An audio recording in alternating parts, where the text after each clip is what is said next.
Hey guys what's up, कैसे हैं आप लोग। आई होप आप लोग बहुत अच्छा कर रहे हैं अपनी लाइफ में। और आपकी प्रिपरेशन तो माशाल्लाह बहुत ज़बरदस्त चल ही रही होगी। ठीक है, इनऑर्गेनिक केमिस्ट्री के बहुत सारे वीडियो आपके लिए ऑलरेडी मैंने यूट्यूब पे अपलोड कर दिया है। आप उसको देखो। आपकी जेई और नीट की प्रिपरेशन में बहुत हेल्प करने वाला है वो वीडियो। ठीक है, आज का जो वीडियो है वो हम वन शॉट सीरीज लेके आए हैं आज फिर से। और आज हम 11th का एक चैप्टर ले रहे हैं जो कि बहुत अंडर रेटेड चैप्टर है। बहुत कम लोग पढ़ते हैं इसे, पर मैं गारंटी लेता हूं कि इससे एक क्वेश्चन तो आएगा ही आएगा हाइड्रोजन चैप्टर से। तो आज का जो हम टॉपिक लिए हैं हाइड्रोजन चैप्टर से वो है H2O2। और H2O2 को हम कैसे कवर करेंगे? H2O2 को हम कवर करेंगे, देखो इसमें कुछ सब पॉइंट्स हैं जो हम पढ़ेंगे। सबसे पहला पॉइंट हम पढ़ेंगे H2O2 की प्रिपरेशन। पहले मैं थोड़ा सा ओवरव्यू दे देता हूँ ताकि चीजें पता हो कि वीडियो में हम क्या पढ़ेंगे, ताकि आप वीडियो को लास्ट तक देख सको। प्रिपरेशन पढ़ेंगे, ऑब्वियस सी बात है। फिजिकल प्रॉपर्टीज देखेंगे, फिजिकल प्रॉपर्टीज देखना जरूरी है इसकी। ठीक है, तो दो पॉइंट तो ये हो गए कि अब सबसे पहले प्रिपरेशन, फिर फिजिकल प्रॉपर्टी। थर्ड पॉइंट हम देखेंगे, एक इसमें बहुत important volume strength of H2O2 होता है। Volume strength of H2O2 is a type of concentration term. तो ये हमें देखना है। ये मैंने पहले भी कवर करवाया है, पर क्योंकि अब H2O2 पढ़ेंगे तो उससे रिलेटेड जितनी भी चीजें होंगी वो सारी कवर करेंगे। ये नहीं कि थोड़ा सा पढ़ा और छोड़ दिया। ठीक है, तो volume strength of H2O2 check करेंगे। उसके बाद देखेंगे हम केमिकल प्रॉपर्टीज, और इसके बाद हम देखेंगे केमिकल प्रॉपर्टीज। और केमिकल प्रॉपर्टीज में तुम्हें पता होना चाहिए कि H2O2 can behave as oxidising agent as well as reducing agent. तो हम दोनों ही प्रॉपर्टीज को देखेंगे कि ऑक्सीडाइजिंग एजेंट की तरह कैसे बिहेव करता है, रिड्यूसिंग एजेंट की तरह कैसे बिहेव करता है, और किन किन मीडियम में ऑक्सीडाइजिंग एजेंट और रिड्यूसिंग एजेंट की तरह बिहेव करेगा। और जो लास्ट टॉपिक होगा आज का वो होगा यूजेस। ठीक है, छोटे मोटे यूजेस हैं, हम वो देखेंगे। और यहां पे हमारा टॉपिक क्या हो जाएगा, कवर हो जाएगा H2O2। पक्का क्वेश्चन आएगा, एक क्वेश्चन हाइड्रोजन वाले चैप्टर से आता ही आता है जेई मेंस और नीट के एग्जामिनेशन में। ठीक है, आई होप मेरी बात सबको समझ में आ गई होगी। ये था थोड़ा सा overview of this particular topic. Welcome to the official YouTube channel of Chemiway. मेरा नाम है Saurabh Srivastava. I have done my MTech in chemical engineering from NIT Jalandhar. और मैंने यहाँ पे टेलीग्राम का लिंक दे दिया है। अगर आपको अटैच होना है, मुझसे बातें करनी है या मुझसे कुछ डिस्कस करना है, तो टेलीग्राम का लिंक आप यहाँ से ले सकते हो। यूज कर लो टेलीग्राम का लिंक यूज करके आप मुझसे डायरेक्टली बात कर सकते हो, या कोई भी आपको डिस्कस करना है तो वो आप मुझसे डिस्कशन कर सकते हो। मैं आज का टॉपिक जो है वो शुरू करता हूं। ठीक है, सबसे पहले हम देखेंगे H2O2 का हम प्रिपरेशन कैसे कर सकते हैं। ठीक है, प्रिपरेशन हम कर सकते हैं। देखो, प्रिपरेशन के डिफरेंट डिफरेंट मेथड होते हैं। लैब में बनाने का डिफरेंट मेथड होता है, इंडस्ट्री में बनाने का डिफरेंट मेथड होता है, और मोर देन वन मेथड्स हो सकते हैं। यहाँ पे हम तीन मेथड्स बेसिकली डिस्कस करेंगे। जो फर्स्ट मेथड है, मैं बहुत सिंपल वे में बता रहा हूँ। देखो, सबसे पहला जो मेथड है, इसमें हम क्या करते हैं, बेरियम परऑक्साइड, ध्यान से सुनना, .8H2, ये है तुम्हारा बेरियम परऑक्साइड। इसकी मैं रिएक्शन करा देता हूं H2SO4 से। अब बहुत ध्यान से सुनना क्या होगा। देखो, अगर इसको ध्यान से देखो तो ये ऐसा कुछ होगा, Ba+2 प्लस O2-2। तो O2-2 H+ एक्सेप्ट करके क्या बना लेगा, H2O2 प्लस ये जो Ba+2 है ये क्या हो जाएगा, Ba+2 बना लेगा BaSO4 प्लस, ऑब्वियस सी बात है कि H2SO4 is a dehydrating agent, तो यहां से वाटर को क्या करेगा, खींच के बाहर निकाल देगा। तो देखो, मैं चीजों को ऐसे याद रखता हूं, छोटी सी ट्रिक पकड़ोगे तो तुम्हारा काम इजीली हो जाएगा। तो this is first method of preparation. First method of preparation में हमने क्या देखा कि जो बेरियम परऑक्साइड है, इसकी जब मैं H2SO4 से रिएक्शन कराऊंगा, जब मैं इसकी H2SO4 से रिएक्शन कराऊंगा तो वाटर क्या है, वाटर तो इवोपरेट हो जाएगा और H2O2 का क्या हो जाएगा, प्रिपरेशन हो जाएगा। सेकेंड पॉइंट पे आते हैं। सेकेंड जो मेथड ऑफ प्रिपरेशन है वो हम करते हैं बाई, तुम्हें पता होगा हमने मार्शल्स एसिड पढ़ा था, तो उसमें हमने पढ़ा था परऑक्सो डाइसल्फ्यूरिक एसिड। तो परऑक्सो डाइसल्फेट से भी हम फॉर्मेशन कर सकते हैं किसका, परऑक्सो डाइसल्फेट से भी हम फॉर्मेशन कर सकते हैं H2O2 का। ठीक है, अब कैसे करेंगे वो बहुत ध्यान से समझो। और this is important method of preparation, ये तुम्हारे एग्जाम के पॉइंट ऑफ व्यू से इंपॉर्टेंट है, ठीक है। अब देखो इसमें होता क्या है, अगर मैं सल्फेट का इलेक्ट्रोलिसिस करूं, ध्यान से सुनो, अगर मैं सल्फेट का इलेक्ट्रोलिसिस करूं at high current density, high current density पे अगर मैं सल्फेट का इलेक्ट्रोलिसिस करूं तो फॉर्मेशन होता है H2O8 -2, मतलब परऑक्सो डाई सल्फेट। ये क्या है, ये है परऑक्सो डाई सल्फेट। और अगर मैं इसको H+ दे दूं, अगर मैं इसको H+ दे दूं तो ये बन जाएगा H2S2O8, H2S2O8। इसी को हम बोलते हैं परऑक्सो डाई सल्फ्यूरिक एसिड, इसी को हम क्या बोलते हैं, परऑक्सो डाई सल्फ्यूरिक एसिड। अब मुझे मिल गया परऑक्सो डाई सल्फ्यूरिक एसिड। और जिन्होंने मेरे इनऑर्गेनिक केमिस्ट्री के वीडियोस देखे हैं, मैंने एक वीडियो बनाया था हाइड्रोलिसिस ऑफ इनऑर्गेनिक कंपाउंड्स, उसमें मैंने बताया था कि जब परऑक्सो डाई सल्फ्यूरिक एसिड का मैं हाइड्रोलिसिस करूंगा, चलो फिर से एक बार बता देता हूं, S double बॉन्डो OH, OOS double बॉन्डो OH।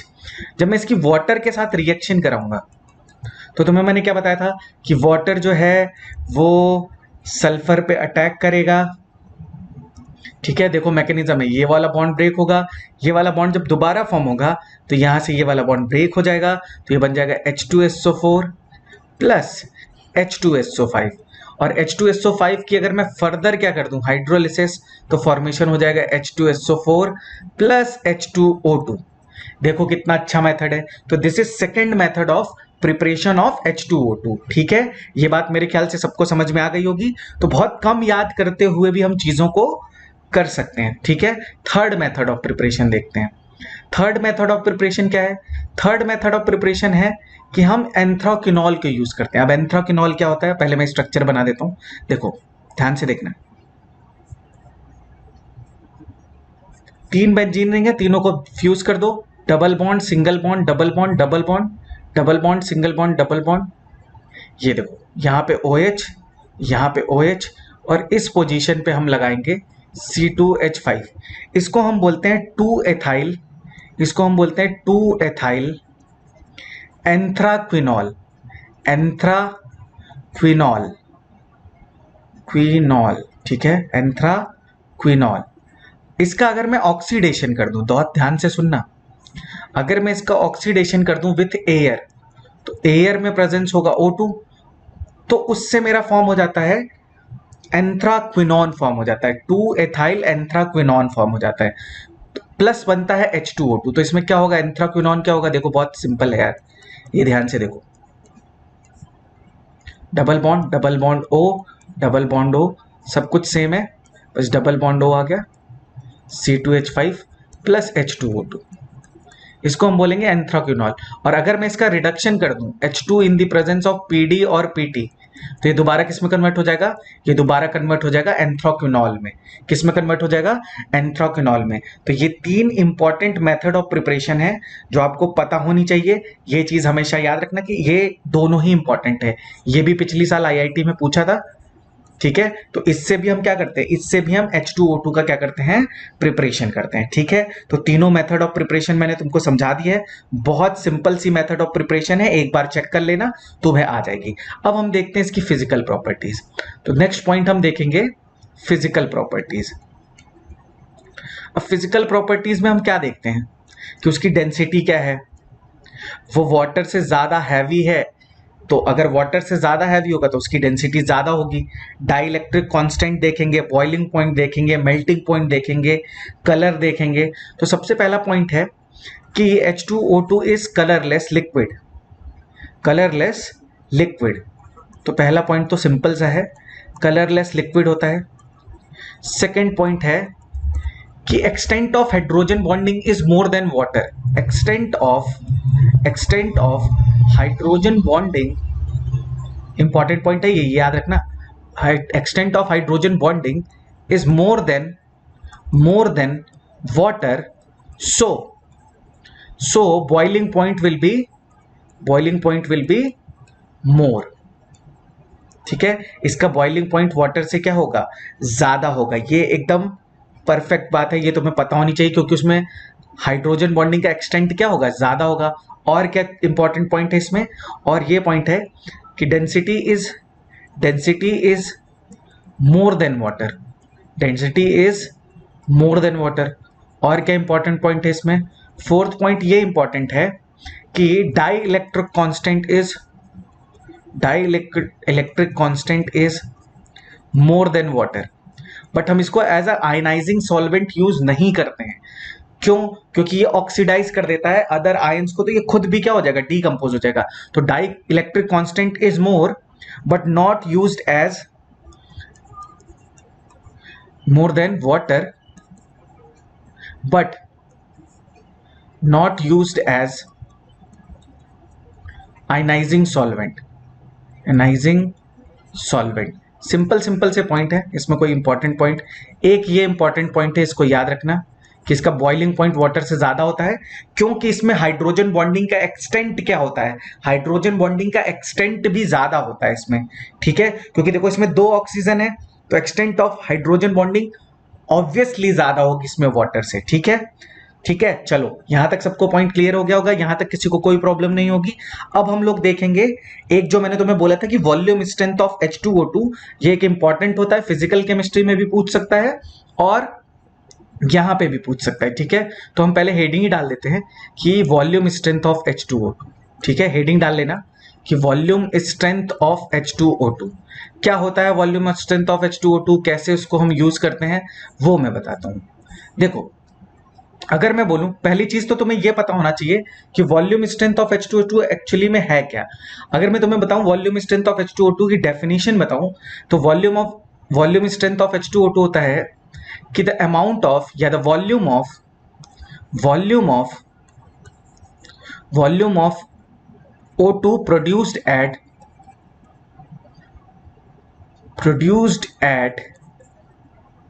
STP condition when one volume of H2O2 solution is decomposed।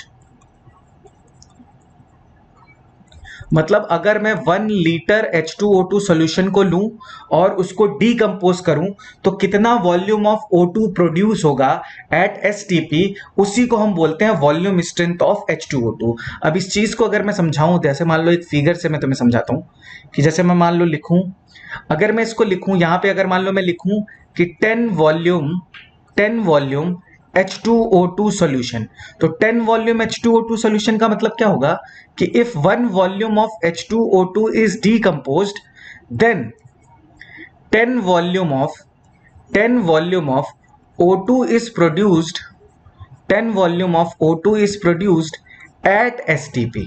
Simple. इसी को अगर वॉल्यूम बोला है तो अगर मैं ऐसे भी बोल सकता हूं कि if 1 litre of H2O2 solution 1 liter of H2O2 solution is decomposed, then 10 liter of oxygen is produced at STP। ये बात मेरे ख्याल से सबको समझ में आ गई होगी। अच्छा, अगर मैं ऐसे लिखूं कि X volume of H2O2 solution, तो इसको तुम कैसे डिफाइन करोगे? X volume of H2O2 solution का मतलब कि if 1 liter of H2O2 is decomposed, then X liter of O2 is produced at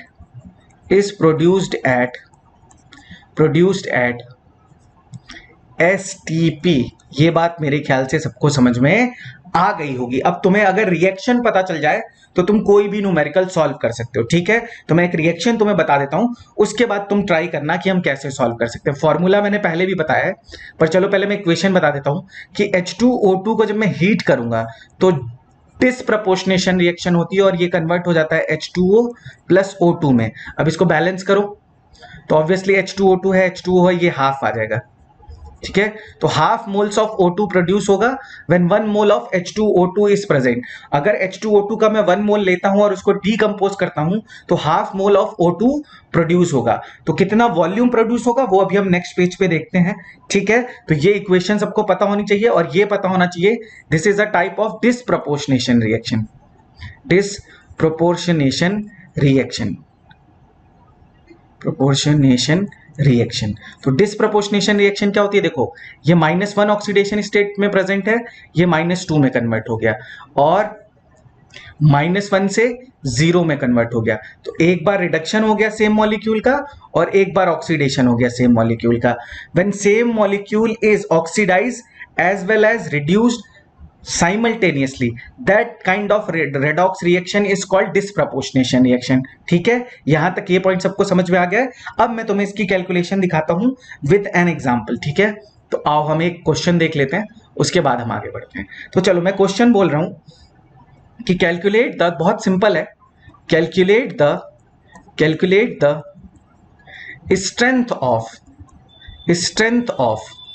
strength भी लिख लो एंड मोलैरिटी भी लिख लो, strength and molarity of 10 volume solution of H2O2। तो तुम्हें क्या बता दिया है कि 10 वॉल्यूम सॉल्यूशन ऑफ H2O2 है। अब सबसे पहले मैं इस क्वेश्चन को करने के लिए करूंगा क्या, सबसे पहले मैं इक्वेशन लिखूंगा कि H2O2 on heating gives H2O plus half of O2। अब मेरी बात सब लोग ध्यान से सुनेंगे कि अगर इसका 1 मोल होगा, ध्यान से सुनना, तो इसके कितने मोल्स होंगे, हाफ मोल्स होंगे। अगर इसके हाफ मोल्स हैं तो इसका वॉल्यूम कितना होगा एसटीपी पे, हाफ इंटू 22.4, मतलब ये आ जाएगा 11.2। तो 11.2 लीटर हो जाएगा ऑफ O2 एट एसटीपी। ठीक है, अब मुझे एक्चुअली में दिया क्या है, 10 वॉल्यूम का मतलब क्या है, 10 वॉल्यूम का मतलब है कि if 1 litre of H2O2 is decomposed then 10 litre of O2 is formed. ठीक है, अब दो इंफॉर्मेशन मैंने निकाल ली। अब यहां से मैं क्वेश्चन को सॉल्व करने की कोशिश करूंगा। देखो अगर 11.2, मैं तुम्हें बेसिक मैथ से बता रहा हूं, भी फॉर्मूला मैं बता दूंगा, 11.2 लीटर ऑफ O2 फॉर्म होता है when 1 mole of H2O2 is present, when 1 mole of H2O2 is present। Obvious सी बात है। तो अगर 10 लीटर है तो 1 लीटर पे कितना हो जाएगा, 1 लीटर ऑफ O2 के लिए हो जाएगा 1 डिवाइडेड बाई 11.2। ठीक है, और 10 लीटर ऑफ O2 है तो मुझे मोल्स पता चल जाएंगे किसके, H2O2 के, तो 1 डिवाइडेड बाई 11.2 इंटू 10। अब मेरी बात बहुत ध्यान से सुनना, यहां से मैं डायरेक्टली क्या कर लेता हूं, यहां से मैं डायरेक्टली वेट निकाल लेता हूं। या अगर वेट नहीं निकालना है तो तुम क्या कर सकते हो, इसको डायरेक्टली लिख सकते हो कि ये हो जाएगा 10 divided by 11.2 moles of H2O2 is present. और ये कितने में प्रेजेंट होगा, 1 लीटर में। तो मोल्स मिल गए तो मोलैरिटी आ जाएगी, molarity is equal to number of moles. Number of moles कितने हैं, 10 डिवाइडेड बाई 11.2 और डिवाइडेड बाई वॉल्यूम कितना है, 1। तो बस मैं इसको सॉल्व करूंगा तो मेरी मोलैरिटी आ जाएगी, और मोलैरिटी आ जाएगी तो मैं सॉल्व कर देता हूं। ठीक है, अभी करता हूं। ठीक है, अब पहले मैं वेट निकाल लेता हूं। तो वेट कैसे निकालूंगा, तो वेट ऑफ H2O2 में निकाल लूंगा मोल्स मल्टीप्लाइड बाई, तो 10 इंटू 11.2 मल्टीप्लाइड बाई होगा मेरा कितना, 34 हो गया। तो इसको सॉल्व करूंगा मैं तो ये आ जाएगा अराउंड मेरा 34 है, 10 है, तो ये 340 डिवाइडेड बाई 11.2। जब मैं इसको सॉल्व करूंगा तो ये वैल्यू आएगी around 29.9 gram, which is equal to 30 gram. तो 30 ग्राम H2O2 प्रेजेंट है किसमें, 30 ग्राम H2O2 प्रेजेंट है इन 1 लीटर ऑफ सॉल्यूशन। तो इसका स्ट्रेंथ कितना होगा, इसका होगा 30 ग्राम पर लीटर। और अगर इसको मैं बोलूं कि इसको मैं कन्वर्ट कर लूं, अगर 30 ग्राम है 1 लीटर में तो 1000 ml में कितना होगा, 1000 ml में अगर 30 ग्राम है तो 100 ml में कितना होगा, 100 ml में 3 ग्राम होगा। तो मैं इसको बोल सकता हूं 3% वेट बाई वॉल्यूम H2O2। ठीक है, और इसी तरह मैं यहां से सॉल्व करके इसकी मोलैरिटी भी फाइंड आउट कर सकता हूं। तो यहां पे तुम मोलैरिटी फाइंड आउट कर लेना डिवाइड करके। ठीक है, अब डायरेक्ट फॉर्मूला क्या होता है इसका, वो मैं तुम्हें लिखा देता हूं। देखो डायरेक्ट फॉर्मूला होता है कि molarity into 11.2 is equal to volume strength of H2O2। तो molarity into 11.2 is equal to volume strength of H2O2। ये एक डायरेक्ट फॉर्मूला है, अगर तुम चाहो तो इसको यूज कर सकते हो, कोई प्रॉब्लम नहीं है। और अगर नॉर्मेलिटी निकालनी है तो मोलैरिटी अगर आ जाएगी तो तुम नॉर्मेलिटी निकाल लोगे। क्यों? क्योंकि normality is equal to molarity into n factor. तो जहां पे मोलैरिटी दी होगी मोलैरिटी लिख देना और इंटू एन फैक्टर लिख देना, ठीक है। नहीं तो यहां से क्या कर सकते हो, मोलैरिटी में रिप्लेस भी कर सकते हो। Molarity is equal to normality upon n factor. इसको मैं लिख सकता हूँ normality divided by n factor of H2O2 is 2 into 11.2 is equal to volume strength of H2O2। ये कट होके हो जाएगा 5.6, तो आ जाएगा वॉल्यूम स्ट्रेंथ ऑफ H2O2। तो चाहो तो तुम दोनों फॉर्मूले याद कर लो अगर तुम्हारा मन है। मैं तो कहूंगा कि बेसिक मेथड आना चाहिए क्योंकि फॉर्मूले भूलने के चांस ज्यादा रहते हैं, ठीक है। तो वॉल्यूम स्ट्रेंथ ऑफ H2O2 हमने क्या कर लिया है, कवर कर लिया है। अब हम देखते हैं इसका स्ट्रक्चर कैसा होगा, ठीक है। तो वैसे तुम्हें पता होगा कि H2O2 का ओपन बुक स्ट्रक्चर होता है। अब हम देखते हैं, वो मैंने तुम्हारे लिए फिगर एम्बेडेड करके रखा है, ठीक है। चलो अब हम इसका स्ट्रक्चर देखते हैं। अब ये देखो, this is structure of H2O2। Structure of H2O2 जो होगा that is non planar structure, non planar structure, ठीक है। और इसको हम बोलते हैं ओपन बुक स्ट्रक्चर या हाफ ओपन बुक भी बोल सकते हो, इसको ओपन बुक स्ट्रक्चर भी बोलते हैं। तो this is open book structure gaseous phase में और सॉलिड फेज में। जो इसके ये पैरामीटर्स होंगे ना, ये डिफरेंट होंगे। याद करने की जरूरत नहीं है, फिर भी एक छोटा सा आइडिया तुम्हें होना चाहिए कि हाँ ओपन बुक स्ट्रक्चर होता है। गैस फेज और सॉलिड फेज में इसके जो पैरामीटर्स होते हैं, पैरामीटर्स का मतलब बॉन्ड एंगल, बॉन्ड लेंथ, वो डिफरेंट होती है। अगर इतना भी पता होगा तो तुम्हारा काम हो जाएगा, ठीक है। अब हम आते हैं इसके क्या, अब हम देखेंगे इसकी केमिकल प्रॉपर्टीज। बहुत इंपॉर्टेंट है केमिकल प्रॉपर्टीज, उसको ध्यान से देखना, फिर यूजेस खत्म। छोटा सा वीडियो होगा। अब हम आते हैं केमिकल प्रॉपर्टीज पे। तो केमिकल प्रॉपर्टीज में तुम पहला पॉइंट ही लिख लेना इंपॉर्टेंट करके कि H2O2 can behave as oxidising agent, as well as reducing agent in both the mediums. मतलब ये ऑक्सीडाइजिंग और रिड्यूसिंग एजेंट की तरह बिहेव करेगा in acidic medium as well as basic medium. Simple सी चीज है, मीडियम से उसकी ऑक्सीडाइजिंग और रिड्यूसिंग प्रॉपर्टी पे कोई भी फर्क आने वाला नहीं है। नेक्स्ट पॉइंट है कि मुझे कैसे पता चलेगा यार कौन सा कंपाउंड ऑक्सीडाइजिंग और रिड्यूसिंग दोनों की तरह बिहेव करेगा। याद रखना, जो भी एलिमेंट अपनी इंटरमीडिएट ऑक्सीडेशन स्टेट में होता है वो ऑक्सीडाइजिंग एजेंट की तरह भी बिहेव कर सकता है और रिड्यूसिंग एजेंट की तरह भी बिहेव कर सकता है। इसमें मतलब कोई बहुत बड़ी बात नहीं है। मतलब कभी KMnO4 केवल और केवल ऑक्सीडाइजिंग एजेंट की तरह बिहेव करेगा, वो रिड्यूसिंग एजेंट की तरह बिहेव नहीं कर सकता। क्यों? क्योंकि वो अपनी मैक्सिमम ऑक्सीडेशन स्टेट में प्रेजेंट है। जो अपनी मैक्सिमम या मिनिमम ऑक्सीडेशन स्टेट में प्रेजेंट होगा वो दोनों की तरह बिहेव नहीं कर सकता। ये पॉइंट बहुत बहुत बहुत इंपॉर्टेंट है, ठीक है। अब हम शुरू करते हैं, इसके कुछ रिएक्शंस देखते हैं और तुम्हें ऑटोमेटिकली आइडिया हो जाएगा कि हाँ ये ऑक्सीडाइजिंग एजेंट की तरह बिहेव कर रहा है या रिड्यूसिंग एजेंट की तरह बिहेव कर रहा है। एक चीज और जो मैं समझाना चाहता हूं कि H2O2 कन्वर्ट होगा जब H2O में, तो ऑब्वियस सी बात है ये -1 से कहां चला गया, -2 में, तो इसका रिडक्शन हो गया। और रिडक्शन हुआ है तो ये किसकी तरह बिहेव करेगा, तो ये ऑक्सीडाइजिंग एजेंट की तरह बिहेव करेगा। तो इसका एन फैक्टर देख लो बेटा, चेंज है 1 का, तो यहां पे इसका एन फैक्टर कितना होगा, चेंज है 1 का पर एटम है 2, तो यहां पे इसका एन फैक्टर है 2। और इसी तरह अगर H2O2 कन्वर्ट होगा O2 में, तो देखो -1 से 0, -1 से 0 का मतलब चेंज कितना है, चेंज है 1 का, और ऑक्सीजन के एटम कितने हैं 2, तो ऑब्वियस सी बात है कि यहां पे एन फैक्टर कितना होगा, तो H2O2 का n factor as oxidising agent इसका एन फैक्टर होगा 2 एंड एज रिड्यूसिंग एजेंट भी इसका एन फैक्टर होगा 2। ये पॉइंट तुम्हें पता होना चाहिए कि H2O2 का एन फैक्टर होता है 2 इन बोथ द केसेस। मतलब if H2O2 behaves as oxidising agent then n factor is 2 and if H2O2 is behaving as a reducing agent then n factor is also 2। तो ये point तुम्हें पता होना चाहिए, ये इंपॉर्टेंट है, ये न्यूमेरिकल्स में भी यूज हो जाएगा। अब हम आते हैं इनकी रिएक्शंस पे। तो कुछ चीजें तो तुम्हें पता चल ही गई होंगी अब तक, तो अब हम आते हैं इसकी रिएक्शंस पे। तो सबसे पहले हम देखते हैं, फर्स्ट हम देखते हैं H2O2 as oxidising agent as oxidising agent in acidic medium.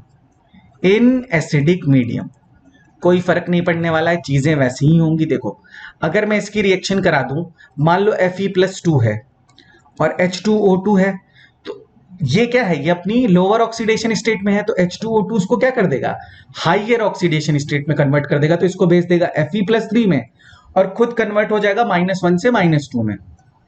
देखो तो ये कन्वर्ट हो जाएगा H2O में। अब बैलेंस करना सबको आता है, नहीं आता है तो मैं एक बता देता हूं, बहुत टाइम वेस्ट नहीं करूंगा। ये +2 से +3 में कन्वर्ट हुआ है, तो इसका एन फैक्टर कितना होगा, जहां पे मैं एन लिख रहा हूं वो एन फैक्टर है, NF लिख दे रहा हूं, ठीक है। तो NF 2 से 1, तो ये इसका एन फैक्टर 1 हो गया, और यहां पे अभी मैंने तुम्हें एन फैक्टर बताया था कितना होगा, 2 होगा। क्रॉस मल्टीप्लाई कर दो, तो इसको क्रॉस मल्टीप्लाई करोगे तो ये 2 हो जाएगा और ये 1 हो जाएगा। अब बैलेंस कर लो, ये 2 है तो ये भी 2, और ये H2O2 है। ऑक्सीजन बैलेंस करना है तो यहां पे क्या करना पड़ेगा, एक ऑक्सीजन लाने के लिए यहाँ 2H2O कर दूंगा, और ऑब्वियसली अब यहाँ पे हाइड्रोजन कितने हो गए, 4 हो गए, और यहाँ पे हाइड्रोजन कितने हैं, यहाँ पे हाइड्रोजन है तुम्हारे 2, तो यहाँ पे मैं क्या कर दूंगा, +2H+ कर दूंगा। तो हम ऐसे बैलेंस कर सकते हैं, ठीक है। तो मैं बार बार बैलेंसिंग नहीं कराऊंगा, इसीलिए मैंने एक करा दिए ताकि तुम्हें पता हो जाए, ठीक है। नेक्स्ट देखो, नेक्स्ट रिएक्शन क्या है, जैसे देखो PbS प्लस H2O2, बहुत ध्यान से सुनना। Pb+2 तो क्या होता है, स्टेबल होता है।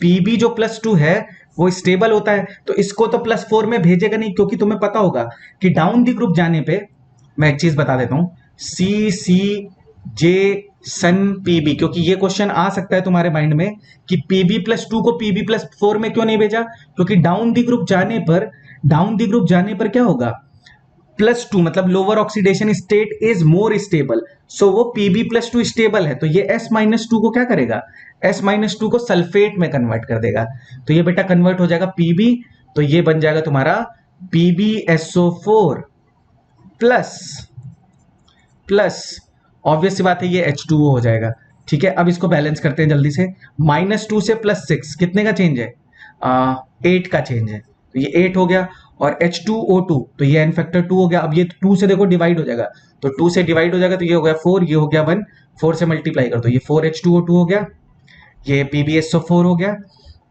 ऑक्सीजन कितने हैं यहाँ पे, ऑक्सीजन है यहाँ पे तुम्हारे 8, और यहाँ पे कितने हैं 4, और ये 1, तो यहाँ पे 4 से मल्टीप्लाई कर दो, 8 हो गया, 4H2O 8 हो गया, 4H2O, ठीक है, 8 हो गया, बैलेंस हो गया, बैलेंस हो गया। अब हम आते हैं सेकेंड, ऐसे बहुत सारी रिएक्शन हम लिख सकते हैं, ठीक है। नेक्स्ट देखो, reducing agent in acidic medium, मतलब अब ये क्या होगा, रिड्यूसिंग एजेंट की तरह बिहेव करेगा, मतलब सामने वाले को रिड्यूस कर देगा और खुद ऑक्सीडाइज हो जाएगा। तो सिंपल सिंपल सी चीजें हैं, अगर चीजें समझ में आ जाए तो बहुत ईजी हैं, और अगर समझ में नहीं आएगा तो बेटा फिर तो टफ ही है, तो तुम याद ही करोगे। मैं तो कह रहा हूं याद मत करो, समझ लो, ठीक है। चलो देखो, अगर मैं बोलूं कि MnO4 स्ट्रॉन्ग ऑक्सीडाइजिंग एजेंट है ना, MnO4- प्लस अगर ये रिएक्ट करे H2O2 से, तो तुम खुद सोच के बताओ कि MnO4- एसिडिक मीडियम में किस में कन्वर्ट हो जाता है, MnO4- एसिडिक मीडियम में कन्वर्ट हो जाता है Mn+2 में, और इसको इस H2O2 को क्या कर देगा, ऑक्सीडाइज करेगा, तो ऑक्सीडाइज करने पे ये कन्वर्ट हो जाएगा O2 में। अब आओ मैं तुम्हें बैलेंस करके जल्दी से इसको बता देता हूं। तो देखो ये +7 से कन्वर्ट हुआ किसमें, +2 में, तो इसका एन फैक्टर हो गया 5 और इसका हो गया 2, तो क्रॉस मल्टीप्लाई कर दो, ये 2 हो जाएगा, ये 5 हो जाएगा। अब मैं पहले देख के बैलेंस कर दूंगा, यहाँ पे 2 है तो इसको 2 से मल्टीप्लाई कर दिया, O2 आया है कहां से, H2O2 से, यहाँ पे 5 है तो यहाँ से 5 कर दिया, पहले यहाँ तक बैलेंस कर लिया। अब मैं देखूंगा जो एक्स्ट्रा ऑक्सीजन है उसको मैं बैलेंस कर लूंगा वाटर से। तो देखो एक्स्ट्रा ऑक्सीजन आया है यहाँ से, तो 8 एक्स्ट्रा ऑक्सीजन है, तो 8 एक्स्ट्रा ऑक्सीजन को बैलेंस करने के लिए यहाँ पे मुझे क्या करना पड़ेगा, 8 वाटर करना पड़ेगा। अब हाइड्रोजन चेक कर लेते हैं, 5 × 2 10, और 8 × तो यहाँ पे 16 है और यहाँ पे 10 है, तो ऑब्वियस सी बात है कि यहाँ पे क्या हो जाएगा 16H+। ये तुम भी बैलेंस कर सकते हो, कोई बड़ी बात नहीं है, ठीक है। चलो नेक्स्ट देखो, नेक्स्ट रिएक्शन है, अगर मैं HOCl is also strong oxidising agent, इसकी रिएक्शन में H2O2 से करा दूं, तो बहुत ध्यान से देखना कि ये तो O- है ना, इसको कन्वर्ट कर देगा किस में, इसको कन्वर्ट कर देगा ऑक्सीजन में, तो ऑक्सीजन में कन्वर्ट हो गया,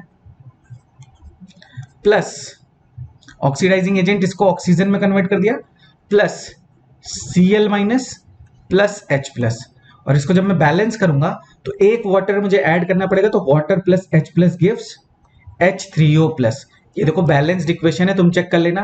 देखो यहाँ पे ऑक्सीजन कितने हैं, 1 2 3, यहाँ पे भी ऑक्सीजन कितने हैं, 1 2 3, Cl यहाँ पे भी Cl, चार्ज भी देखो बैलेंस है, Cl पे माइनस और यहाँ पे प्लस, यहाँ पे कोई चार्ज नहीं। तो ये हो गया ऑक्सीडाइजिंग और reducing property in acidic medium. अब हम आते हैं सेकेंड बेसिक मीडियम में, ठीक है। तो नेक्स्ट हेडिंग डाल देना कि oxidising action in basic medium. तो oxidising action in basic medium, कुछ खास फर्क पड़ने वाला है नहीं, ठीक है। बेसिक मीडियम देखते हैं क्या होगा। चलो सबसे पहले मान लो वही रिएक्शन ले लेते हैं कि Fe+2 है। अगर मान लो कि Fe+2 को अगर मैं H2O2 से रिएक्ट कराऊं तो ऑब्वियस सी बात है, बेसिक मीडियम हो या एसिडिक मीडियम हो, ये किस में कन्वर्ट हो जाएगा, तो ये देखो कन्वर्ट हो जाएगा Fe+3 में। प्लस ऑब्वियस सी बात है, इसको बैलेंस करना है, पहले मैं इसको एसिडिक में ही कर देता हूं, फिर इसको मैं बेसिक में तुम्हें करके दिखाता हूं। जैसे मान लो ये हो गया H2O, ट्रिक बता रहा हूं कैसे करते हैं, ध्यान से सुनना। इसका एन फैक्टर था 2, इसका एन फैक्टर था 1, क्रॉस मल्टीप्लाई करो, ये 2 हो जाएगा, ये 1 हो जाएगा, ये हो जाएगा 2, और ये है यहाँ पे ऑक्सीजन कितने, एक एक्स्ट्रा ऑक्सीजन है, तो यहाँ पे 2 से मल्टीप्लाई करूंगा तो यहाँ पे 2H प्लस आ जाएगा। ये एसिडिक मीडियम में था। अब एसिडिक मीडियम में बैलेंस करने के बाद मैं तुम्हें ट्रिक बता रहा हूँ कि हम क्या कर सकते हैं बेसिक मीडियम में कन्वर्ट करने के लिए। दोनों साइड यहाँ पे देखो वाटर है ना, 2OH माइनस ऐड कर दो और इधर भी 2OH माइनस ऐड कर दो, तो H प्लस और OH माइनस मिलके क्या बना लेगा, 2H2O, और इधर भी है 2H2O, तो ये देखो दोनों कट हो जाएगा। तो जो फाइनल इक्वेशन बनेगी वो बनेगी 2Fe+2 प्लस H2O2। तो तुम याद मत किया करो, कुछ चीजें दिमाग लगाओगे तो तुम्हारा काम हो जाएगा। तो ये बन जाएगा 2Fe+3 प्लस 2OH माइनस, तो बैलेंस हो गया। सिंपल सी चीज है, बुक में देखोगे तो याद तो हर जगह करने मत बैठ जाना, ठीक है। चलो नेक्स्ट देखो, अब मान लो मैं Mn+2 की रिएक्शन करा रहा हूं H2O2 से, मैं समझा के बता रहा हूं, तुम ध्यान से कॉपी में नोट करते जाना। अब इसको अगर मैं करूं तो Mn+2, और ये है मेरा ऑक्सीडाइजिंग एजेंट, तो ये ऑक्सीडाइजिंग एजेंट है, तो ये इसको ऑक्सीडाइज करेगा तो इसको कन्वर्ट कर देगा Mn+4 में, और खुद कन्वर्ट हो जाएगा किस में, Mn+4 प्लस वाटर हो जाएगा। अब ध्यान से देखो, बैलेंस करो, तो इसका एन फैक्टर है 2, इसका भी एन फैक्टर है 2, 2 2 1, तो दोनों साइड 1 1 से मल्टीप्लाई हो गया। तो यहाँ पे तो कुछ करना नहीं पड़ेगा, यहाँ पे एक एक्स्ट्रा ऑक्सीजन है तो ये हो जाएगा 2H2O, यहाँ पे 2H2O करूंगा तो ये क्या हो जाएगा, यहाँ पे हो जाएगा 4 हाइड्रोजन, और यहाँ पे 2 है तो ये 2H प्लस हो जाएगा। तो इधर में क्या करूंगा, अगर इधर 2OH माइनस ऐड करूंगा तो इधर भी 2OH माइनस ऐड करूंगा, तो ये बन जाएगा 2 वाटर, और उधर भी है 2 वाटर, ये दोनों कट हो जाएंगे। तो जो फाइनल इक्वेशन बनेगी वो बनेगी Mn+2 plus H2O2 gives Mn+4 plus 2OH minus. तो कुछ भी याद करने की जरूरत नहीं है, सबका ट्रिक है, एक बार करोगे तुम्हारे माइंड में चीजें सेट हो जाएंगी ऑटोमेटिकली, कुछ करने की जरूरत है ही नहीं, ठीक है।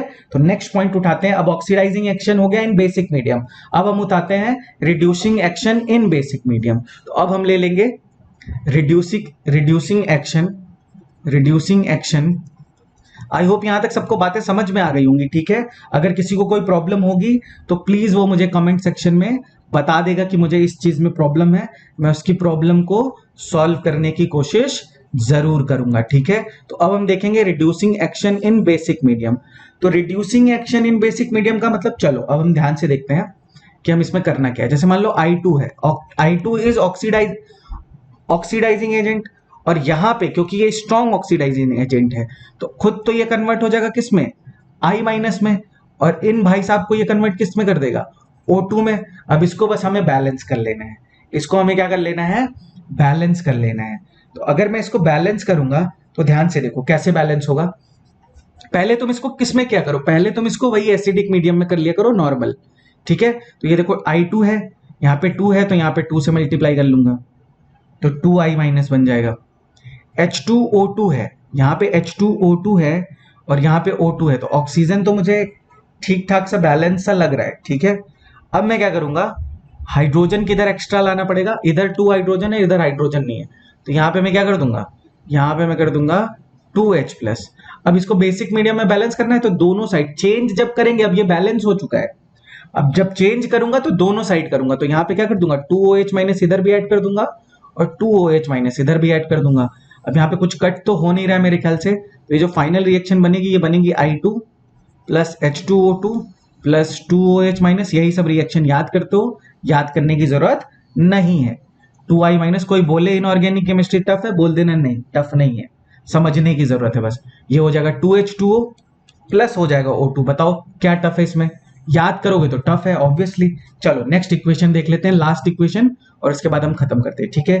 जैसे मान लो MnO4 माइनस है, इसकी अगर मैं H2O2 से रिएक्शन करा दूं, बेसिक मीडियम में कराना है, तो बेसिक मीडियम में तुम्हें पता है ये कन्वर्ट हो जाता है +4 में, +4 में कन्वर्ट होता है, तो ये कन्वर्ट हो जाएगा MnO2 में, प्लस H2O2 कन्वर्ट हो जाएगा किसमें, H2O2 कन्वर्ट हो जाएगा O2 में।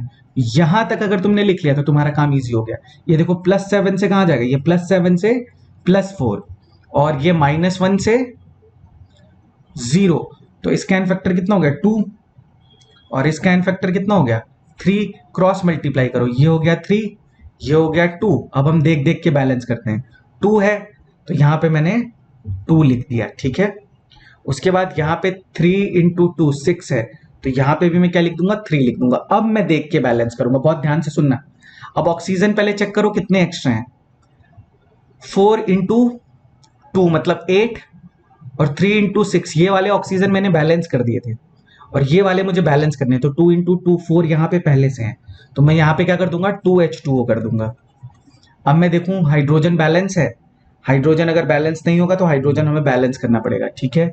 चलो देखते हैं यहाँ पे कितने हाइड्रोजन है, यहाँ पे 4 हाइड्रोजन है, इस साइड 4 हाइड्रोजन है, और इस साइड 6 हाइड्रोजन है, तो इधर मुझे क्या करना पड़ेगा 2H प्लस करना पड़ेगा। पर मुझे बेसिक मीडियम में बैलेंस करना है, तो दोनों साइड में क्या कर दूंगा 2OH माइनस, और यहाँ पे भी मैं कर दूंगा 2OH माइनस, 2OH माइनस। अब इसको देखते हैं क्या बनेगा, 2H2O इधर तो आ जाएगा मेरा क्या 6 है ना, एक मिनट रुको, कहीं कोई गड़बड़ी तो नहीं हो रही है, एक बार चेक कर लो। 2H2O है, ठीक है,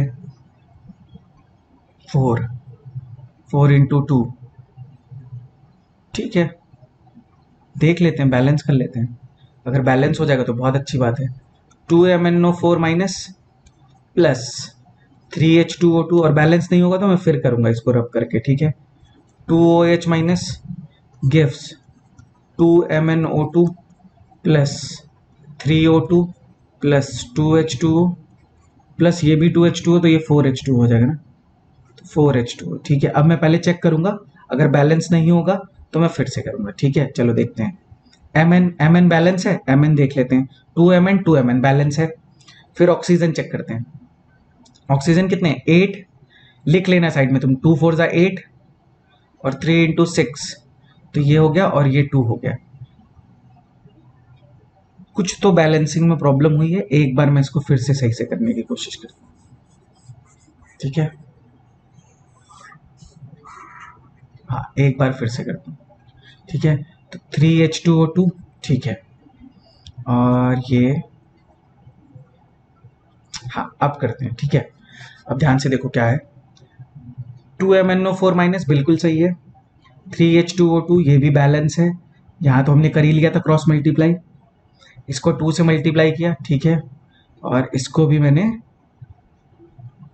ठीक है। तो ये 3O2 ये तो बैलेंस है, 4 × 2 8, ओ सॉरी 8 है ना, तो यहाँ पे 4H2 होगा, सॉरी यहाँ पे 4H2 होगा, और अगर यहाँ पे 4H2 होगा तो ऑब्वियस सी बात है, वहाँ पे मैंने लिखते समय थोड़ी सी गड़बड़ी कर दी थी पहली बार में, तो ये 4H2 होगा, और अगर फिर इसको करूँगा तो यहाँ पे 4H2 है मतलब 8 है, तो ये 2H प्लस हो जाएगा, ठीक है। अब मैं क्या करूँगा, अब मैं दोनों साइड OH माइनस करूँगा, तो अब अगर मैं इधर OH माइनस करूँगा तो देखो कभी कभी हो जाता है, वो लिखने में देखने में गलती हो गई थी, तो ये हो गया 2OH माइनस। अब इसको बैलेंस कर लो, अब क्या होगा कि अगर ये 2 वाटर बनेगा, ये इधर जाके माइनस हो जाएगा, तो ये बन जाएगा 2MnO4 minus plus 3H2O2 plus, plus तो कुछ आएगा नहीं इधर, उसके बाद क्या बन जाएगा 2MnO2 plus 3O2 plus 2H2O plus 2OH minus. अब ये इक्वेशन कंप्लीटली बैलेंस्ड है। अब ये क्या है, कंप्लीटली बैलेंस्ड इक्वेशन है। यहां तक मेरे ख्याल से सबको समझ में आ गया होगा। अब हमारा लास्ट पॉइंट आ गया है जो कि है यूजेस। यूजेस जल्दी से देख लो और तुम्हारा काम हो जाएगा खत्म। तो अब हम आते हैं यूजेस ऑफ H2O2। कुछ इंपॉर्टेंट यूजेस है इसीलिए मैं बता रहा हूं, इसको समझ लेना।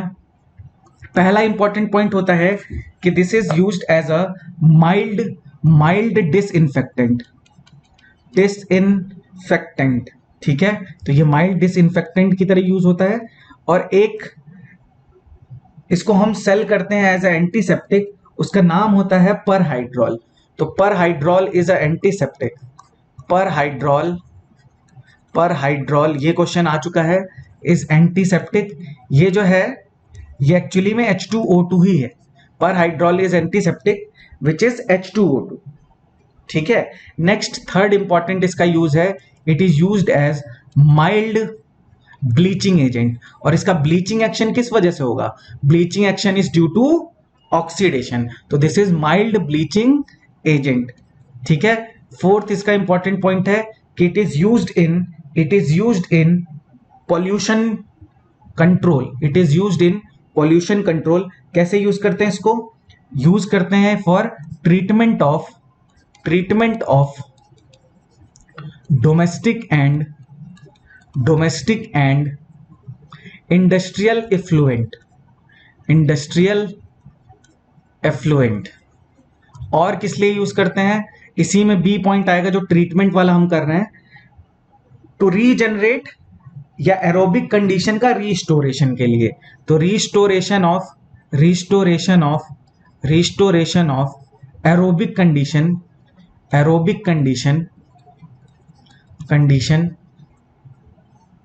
Condition to sewage waste. Easy है, सी देख लेना। सी है जब हम इसको यूज करते हैं फॉर पोल्यूशन कंट्रोल। तो इसमें एक और पॉइंट है ऑक्सीडेशन ऑफ साइनाइड, ठीक है। ये सिंपल सी चीजें हैं। और एक इसका इंपॉर्टेंट रोल है कि this is used in detergent industry also, ठीक है। डिफरेंट केमिकल्स के फॉर्मेशन के लिए हम इसको यूज करते हैं जो कि डिटर्जेंट इंडस्ट्री में यूजफुल होते हैं। तो ये परबोरेट के फॉर्मेशन के लिए भी यूज होता है, which is used in detergent industry, ठीक है। तो आई होप यहां तक सबको समझ में आ गया होगा। जो मेन इंपॉर्टेंट पॉइंट था वो ये था कि इसका प्रिपरेशन कैसे होगा। प्रिपरेशन का तुम्हें मैंने मेथड ऑफ प्रिपरेशन बता दिए हैं 3, वो इंपॉर्टेंट है। इसका स्ट्रक्चर इंपॉर्टेंट है, इसकी ऑक्सीडाइजिंग एंड रिड्यूसिंग एजेंट की तरफ बिहेवियर इंपॉर्टेंट है, इसका एन फैक्टर इंपॉर्टेंट है, इसका volume strength of H2O2 important है। पक्का क्वेश्चन आएगा H2O2 से, लिख के ले लो, रख लो कि इस वाले चैप्टर में H2O2 से पक्का क्वेश्चन आएगा, ठीक है। आज का वीडियो मैं यहीं पे फिनिश करता हूं। Thank you so much for all the love and appreciation. Signing off, bye bye, thank you so much.